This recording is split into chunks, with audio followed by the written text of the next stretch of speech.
Ay bak Büşra, senin düğününden tam 5 sene sonra nişanlanmışım. Hiç demezdim 5 sene sonra nişanlanacağım. Tabii evlendik kız dediğin kapıdan kaldı. Gezecek adam kalmayınca. Evet Selma'lar yine gel bak. Gelin görümce hele halama bak, halama bak. Anne diyorum ki kapatmayın kirpiğime çarpıyor. Anne diyor ki olmaz öyle.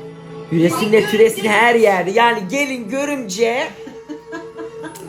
İyi yaptın. Sevoş'un boyu ne? Evet, iyi yaptın. Atıyor mu? Ha, sen çok Orada güzel. ben bir ne yapacağımı şaşırdım. Onu öyle kapatınca. Diyorum ki kapatmayın ne olur kirpiğim. Büşra az geri gel. Ay Kerem ne kadar gençmiş kız burada. Yaşlı. Az geri gel de kardeşimi göreyim. Geri geri Ha. yeşil tekrar 10 kere öptü. Bak gördün mü bak.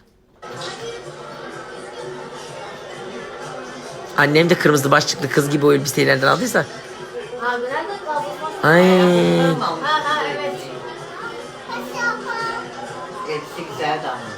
Duruyor hala. Sen niye annenin düğününde yoksun? Bağlı. Neredesin? Karnındayım. Kimin karnındasın? Annenin karnındayım. Annenin karnındasın. Kuzsuz millete sancak yanan hamileydi düğünde. Sana Aa, akrabalar arası dedikodu çıkaracak. Çünkü ben 2019'da evlendim. 2021'de doğdum. 2 tane saçı var. Her annesinin düğününü gördüğünde ağlıyor. Ben neredeyim diye Büşra da onu kandırmış ki sen benim karnımdaydın. Kimlik kağıdında 2021 doğumlu, düğün 2019. Hadi öp beni bir kere daha. Bir kere ağır gelmişmiş şu an ayakta tutuyor beni. Mom, mom, mom, mom. Ay bu çocuklar beni çok seviyorlar. Ben çocukları eve almadıkça çocuklar beni seviyor. Aa, benim ismim ne? Hadi. Senin ismin ne? Benim ismim Oraya Bir düğün CD'sinde bile kavga etmeyi nasıl başarıyorsunuz acaba? Ben Tabii canım sirkeli kendisi bir şey yap ya. Hayır, su istemiş. Melek. Su istemiş. Geldik mi? canımsın, aşkımsın sen benim. Uğraşma, boş ver biliyorsun. Yaranılmaz. Ben çok yarandım da.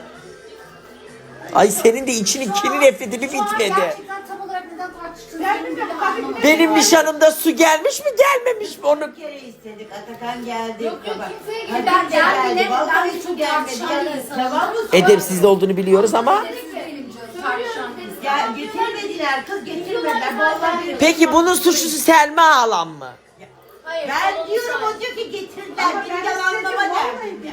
Ama sen onu yalanla. Kendini parçalayın. Ay ama böyle birbirinizi yiyorsunuz ya ben çok üzülüyorum. Ben size 5'er litre şaşal su alacağım.